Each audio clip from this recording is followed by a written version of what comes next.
The cat is out of the bag. We are living in a scientific world where secrets cannot be kept. And anyone, anytime, can pick up something which will short-circuit all the ancient religious techniques, yoga practice, meditation, etc., etc. This is all very embarrassing, but it will happen. Not for everybody, but for a lot of people. And they will see what all those sages and Buddhas and yogis and prophets saw in ancient times. And it will be very clear.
The mystical experience is nothing other than becoming aware of your true physical relationship to the universe.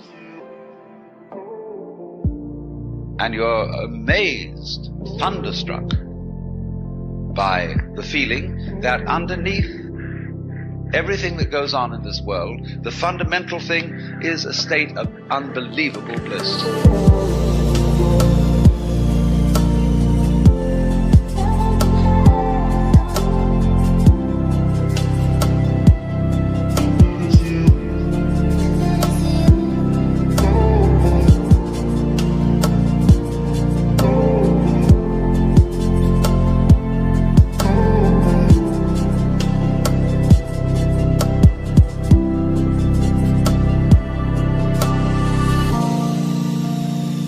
I'm referring to a kind of experience, a kind of, shall we say, state of consciousness, which seems to be as prevalent among human beings as measles.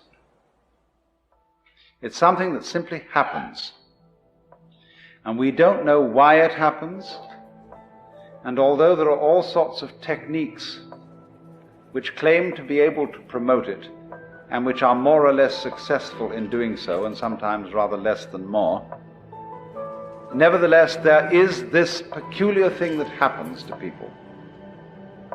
And it's been recorded as far back in time as we have any recording at all.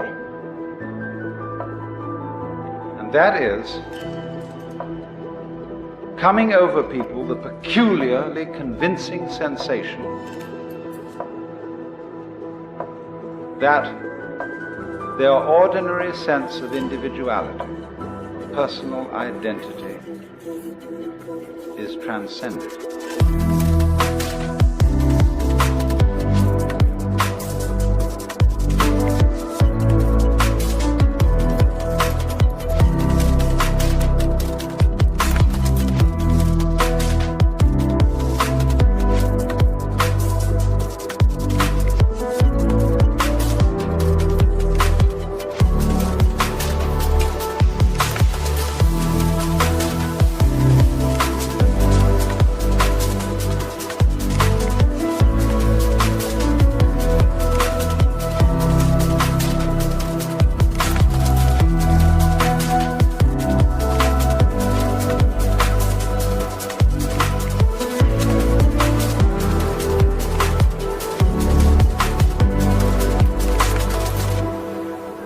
And the individual suddenly feels an experience that actually it could be described from a number of quite different points of view.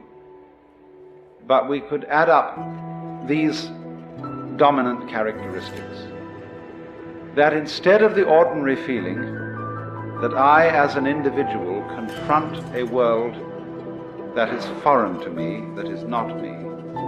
In this kind of experience, I find myself to be of one and the same nature or identity as the world outside me.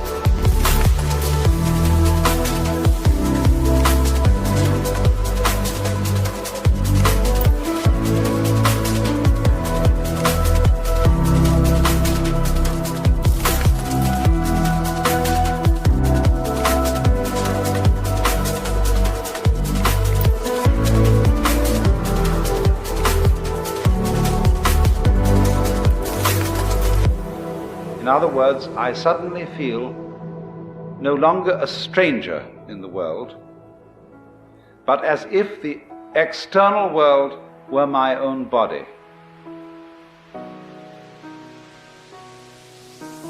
The next aspect of the feeling is even more difficult to assimilate to our ordinary practical intelligence.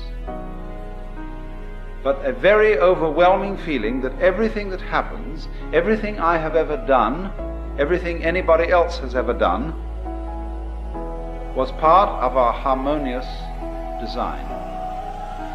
That there is no error at all.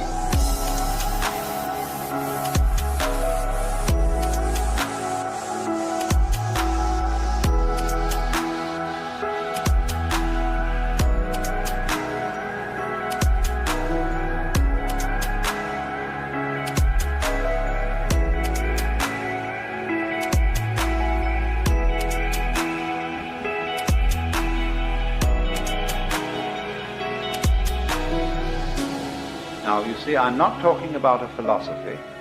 I'm not talking about a rationalization, some sort of theory that somebody cooked up in order to explain the world. I'm talking about a rather whimsical, unpredictable experience that suddenly hits people. And it includes this element of feeling the total harmoniousness of everything.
So this thing, the sensation of a kind of universal harmony cannot come to us when it is sought, when we look for it as something to be an escape from the way we actually feel or to compensate for the way we actually feel. It's a thing that comes out of the blue. And when it comes out of the blue, just like hiccups come out of the blue, or something like that, it's overwhelmingly convincing. And it stands as, actually, the foundation for most of mankind's profound philosophical, mystical, metaphysical, and religious ideas. Someone, in other words, to whom this sort of thing has happened, can't restrain himself when it has happened, and he has to get up and tell everybody about it. And alas, he becomes the founder of a religion. Because people say, look at that man, how happy he is. What conviction he has. He has no doubts. He seems to be sure in everything he does.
And so in the same way, when somebody has an experience of this kind, he just has to tell everybody about it.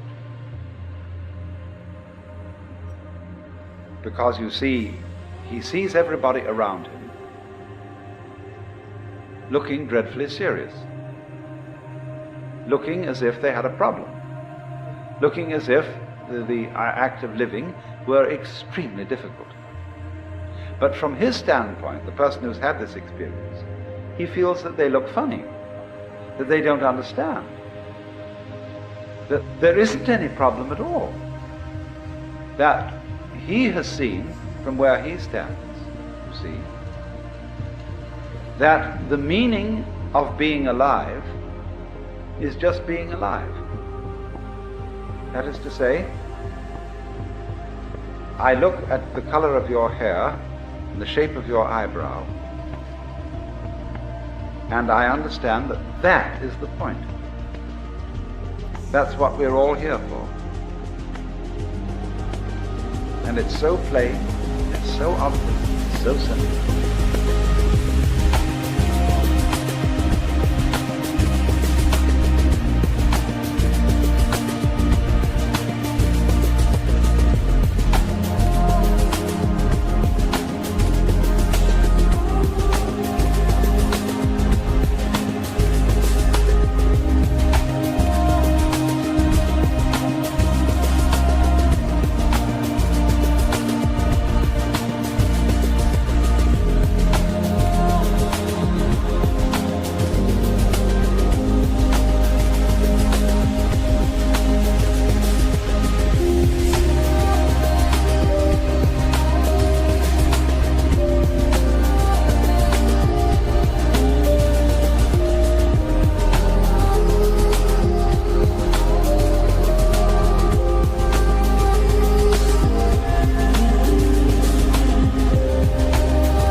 And yet here is everybody rushing around in a great panic, as if it were necessary for them to achieve something beyond all that. And the funny thing is, they're not quite sure what it is, but they are devilishly intent upon it, after that thing. And so, to the person in the state of consciousness, which I call mystical, that all seems very weird, very absurd. But it's not something that you criticize in an unkindly way. You don't say, those damn fools, those idiots. You say, it's such a pity that they don't see it. Because although they are going around in this wildly ignorant pursuit, one of the funny things about it is that they don't realize that there is a dimension, a sense in which their pursuit is magnificent. In other words, the intensely serious preoccupations and anxieties of mankind appear from this standpoint. Not to be foolishness, but to be a kind of marvel. In the same way, perhaps, as you could say that the protective coloring of a butterfly, who has somehow contrived to make its wings look like enormous eyes, so that when a bird who is about to devour this beast is confronted by these staring eyes, the bird is a little hesitating, as when you stare at somebody, they're always taken a little bit aback. So the butterfly appears to stare at the bird. And perhaps you see this phenomenon of the marvelous staring wings of the butterfly is in some way a result of anxiety. The anxiety to survive, all the problems and struggles of natural selection. Nevertheless, in this intense struggle, we are unknowing poets.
One of the greatest ideas in the world that has ever been produced is, for my thinking, the Hindu idea that the world is a drama in which the central and supreme self behind all existence gets lost and involved, and pretends, plays that he or it, or he, she, or whatever you want to call it, is all the creatures that there are, and gets totally involved. And thus, you see, the more involved, the more anxious, the more finite, the more limited the infinite manages to feel itself to be, the greater the artistry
the greater the depth of the illusion which is created. For you see, all art is in a way illusion. The art of the magician is the art of illusion, the art of misdirecting attention so that a magic seems to appear. And so in this way, the more there is anxiety, the more there is uncertainty,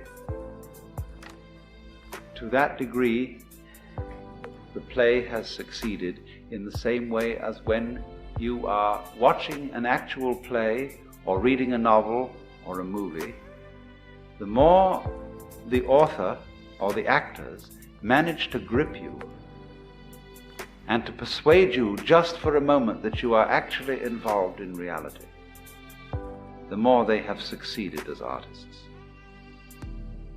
You may have a faint recognition in the back of your mind that this is after all only a play. When you sit on the edge of your seat and you're sweating and your hands clutch the arms of the chair, and the scene so grips you,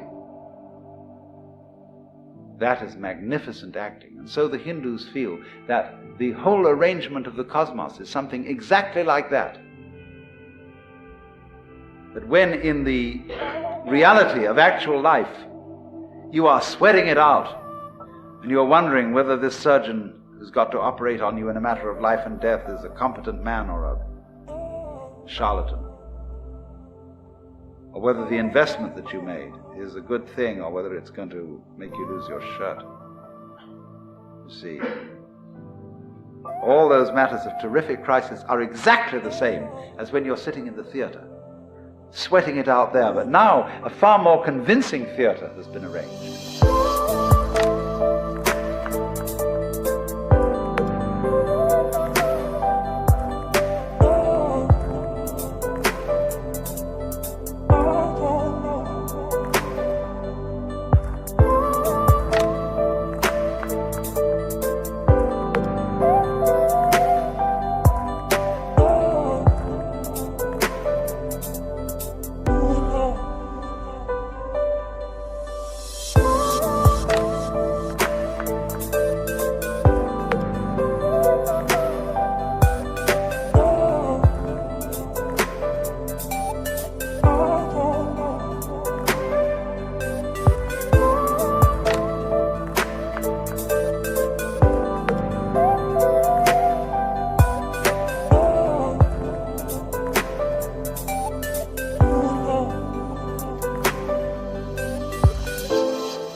Because, as the Hindus would say, that in you which is it, the basis of you, the thing that is real in you and that connects you under the surface with every other being that is alive, this is the player of the parts. This is the maker of the illusion.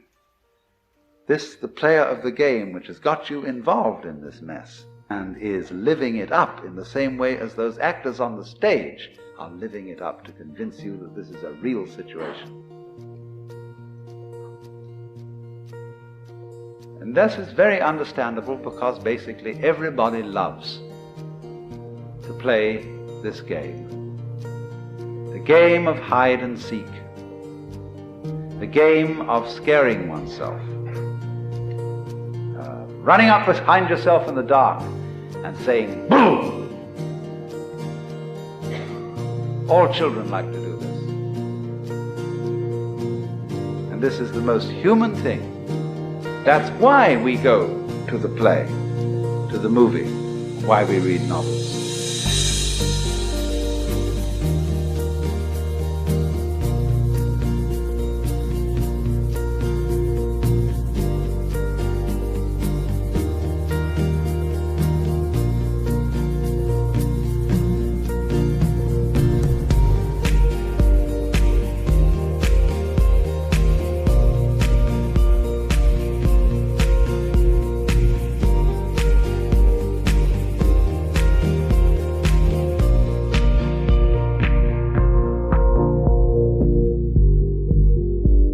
So-called real life is, from the position of the mystic, an extension of the same thing.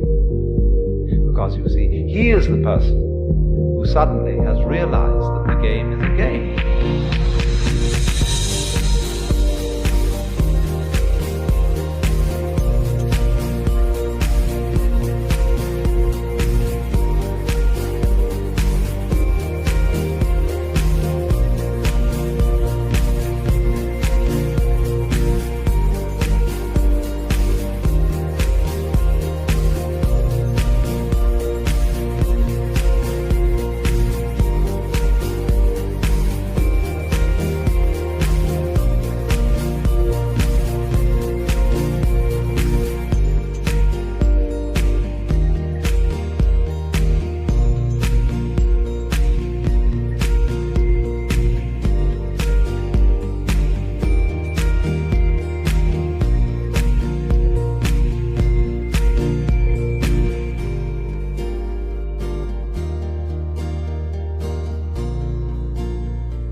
See, if the game is hide and seek, or if the game is lost and found, everything to do with the hide side or the lost side is connected with where we as individuals feel lonely, impotent, put down, and so on. All the negative side of existence.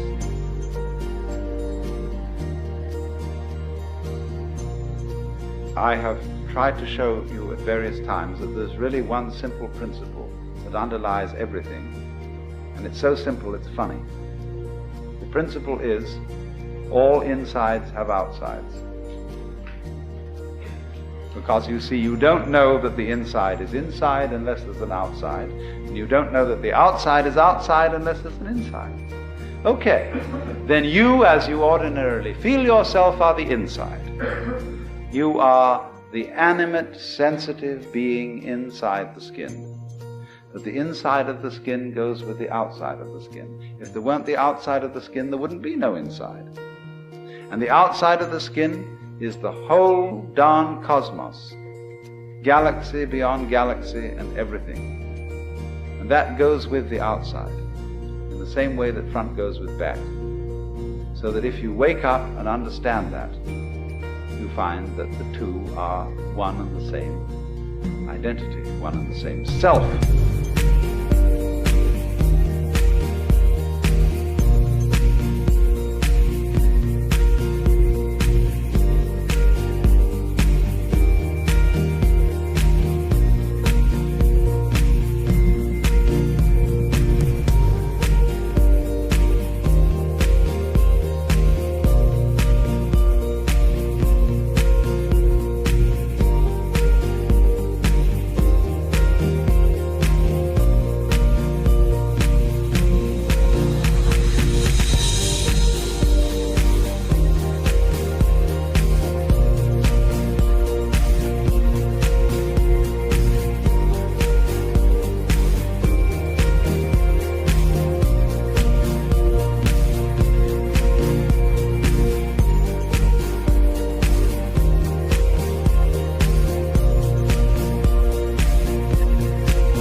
If we go back, you see, to the experience that I described as mystical, we see that it is the vision, I tried to put it fumblingly in the sense of the rightness, the harmoniousness of everything that you are from one moment to another. That, in other words, human behavior, its ups and its downs, is no different in principle from the behavior of the clouds, or of the wind, or of dancing flames in the fireplace. As you watch the pattern of the dancing flames, they never do anything vulgar. Their artistry is always perfect. Ultimately, it is the same with human beings. We are just as much a part of the natural order as flames in the fire or stars in the sky.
But this is only apparent to the person who is honest in the sense in which I have spoken. In other words, the person who is tied up with trying to pretend that his feelings are other than what they actually are. He can never see this, and he's always a troublemaker. He is the original hypocrite.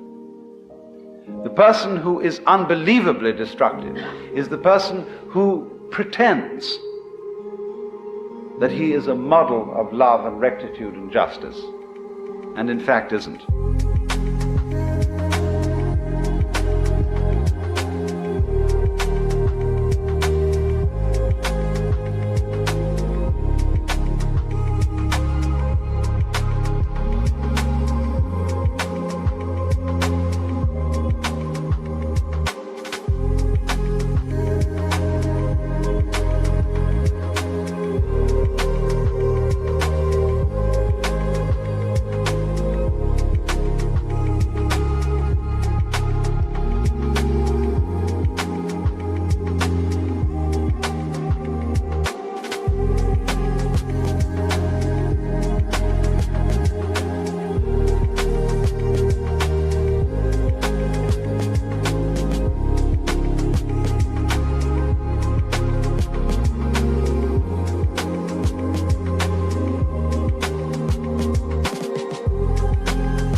Because you see, the moment you subscribe to the idea that your inner feeling should be commanded,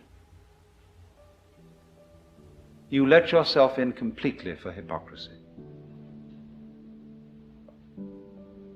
If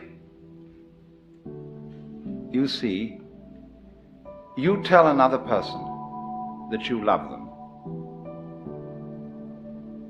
because you know you're supposed to love them, and in fact in your heart you don't love them,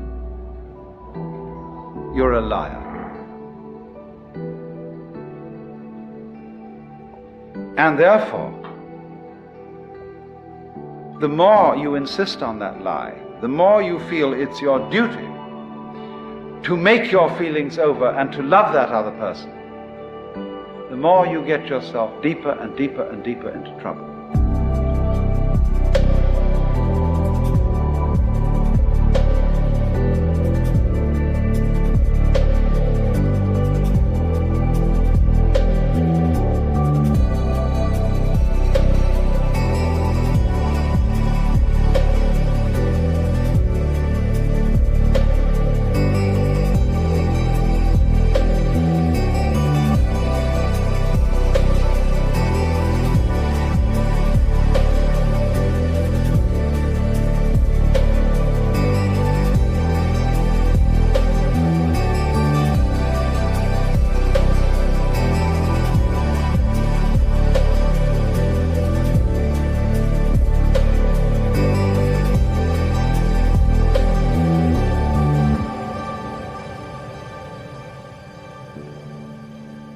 Because here, if anywhere, the truth will out.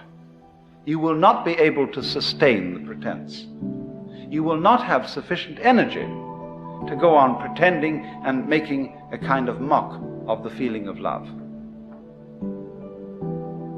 And you have at last, then, if you're honest, to say, I don't.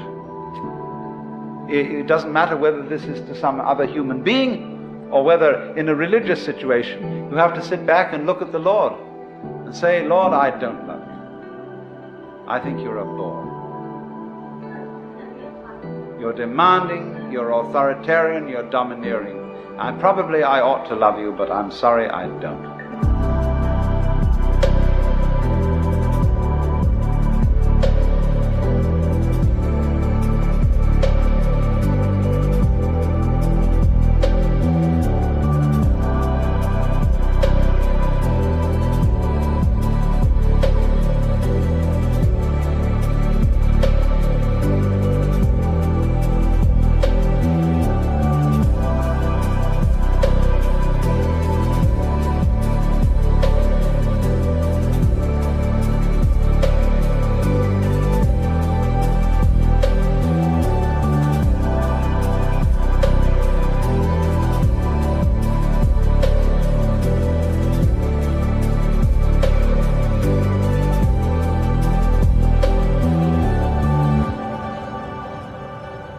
Now,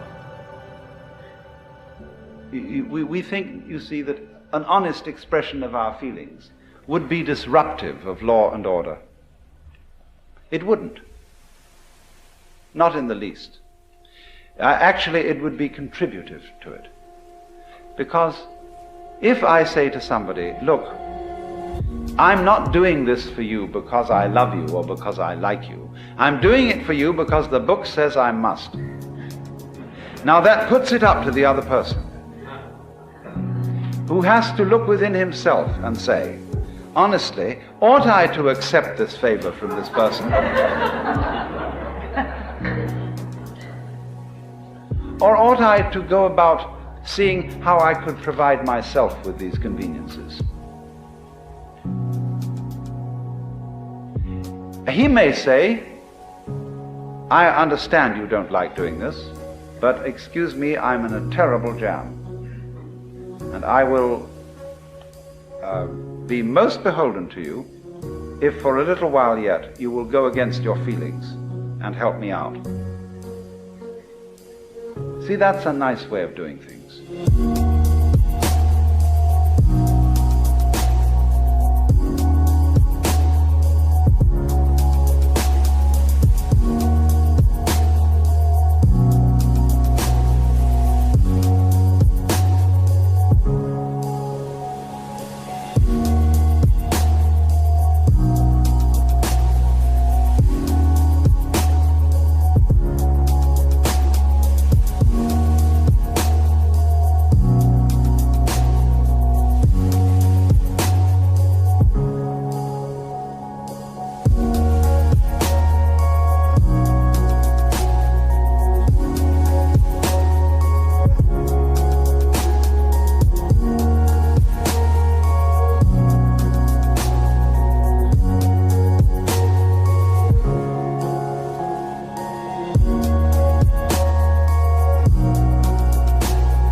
Real honesty is a genuine basis of morals. Real honesty is always not pretending that your feelings are other than they are.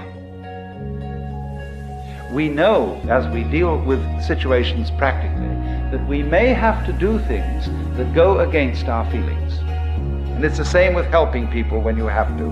You don't want to help, but on the whole, it's rather necessary to do so. But don't ever be dishonest in playing that your feelings are not what they are.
Incidentally, may I be so bold as to recommend a book?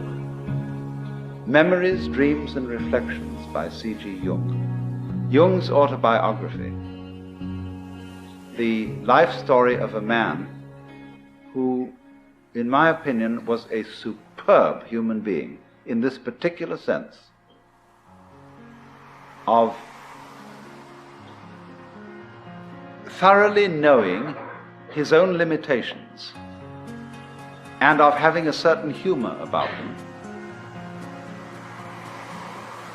A man who understood how to integrate into his whole being the devil in himself and the monkey in himself.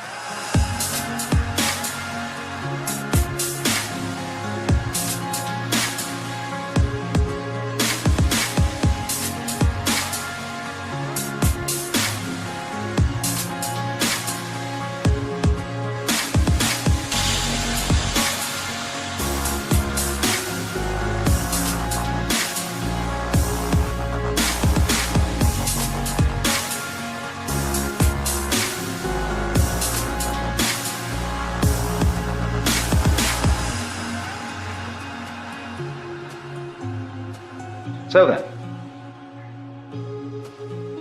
in the metaphysical sphere, the mystic is the one who feels that everything that happens is in some way harmonious, is in some way right, is in some way an integral part of the universe.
Now, when we transplant or translate that into the moral sphere, the sphere of human conduct, the equivalent is this: there are no wrong feelings. There may be wrong actions in the sense of actions contrary to the rules of human communication. But the way you feel towards other people, loving, hating, etc., etc., there aren't any wrong feelings. And so to try and force one's feelings to be other than what they are is absurd, and furthermore dishonest. But you see, the idea that there are no wrong feelings is an immensely threatening idea to people who are afraid to feel in any case. And this is one of the peculiar problems of our culture, that we are terrified of our feelings because they take off on their own. And we think that if we give them any scope, and if we don't immediately beat them down, they will lead us into all kinds of chaotic and destructive action. It's so funny that we, in our Western culture today, say that kind of thing. We who do more chaotic and reckless kind of action than anybody ever did. But if, for a change, we would allow our feelings and look upon their comings and goings as something as beautiful and as natural and necessary as changes in the weather, the going of night and day, and of the four seasons, we would be at peace with ourselves. Because what is problematic for Western man is not so much his struggles with other people and their needs and their problems as his struggle with his own feelings, with what he will allow himself to feel and what he won't allow himself to feel. He's ashamed to feel really profoundly sad, so much so that he could cry. It is not manly to cry. He is ashamed to loathe somebody, because you are not supposed to hate people. He's ashamed to be so overcome with the beauty of something, whether it be a natural landscape or a member of the opposite sex, that he goes out of his mind with this beauty. Because all that kind of thing is not being in control, old boy. Not kind of having your hand on the wheel.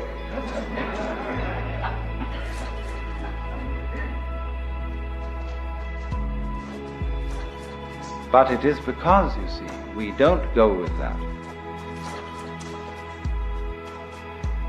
we are not in control. That we try to pretend that our inner life is different. So I think this is the most releasing thing that anybody can possibly understand. That your inner feeling is never wrong.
That's to say,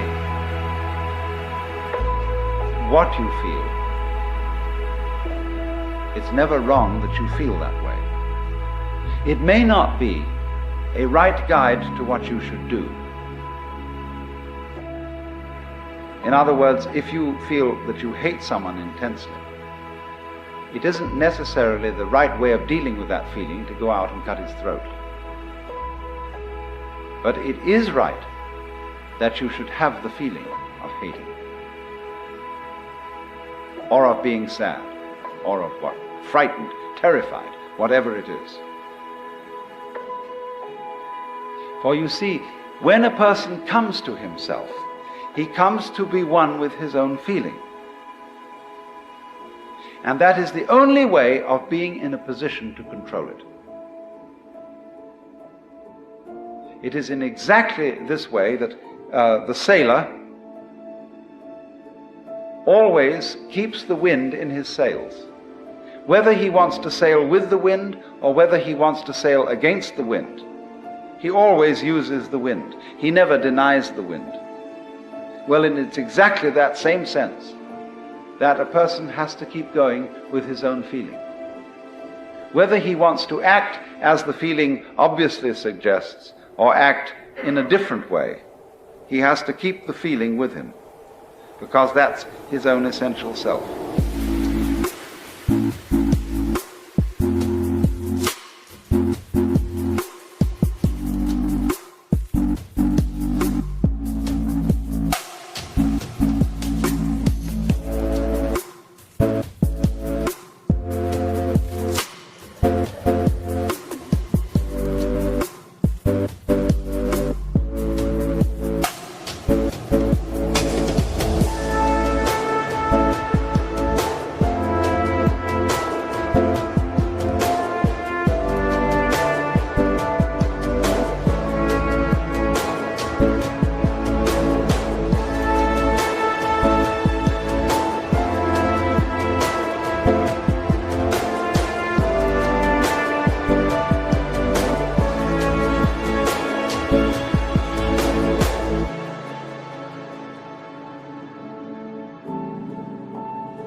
To sum up, what the mystic primarily feels is the divinity, the glory of whatever is. And when we apply that to the moral sphere, what is what one feels genuinely. And this must always be admitted, always allowed. It doesn't mean to say, let me emphasize this, it doesn't mean that we always are therefore compelled to act upon the basis of what we feel. That is to say, to kill the person we hate. Hatred does not necessarily lead to violence. It is unacknowledged hatred that leads to violence. Honest hatred can be expressed in much simpler ways.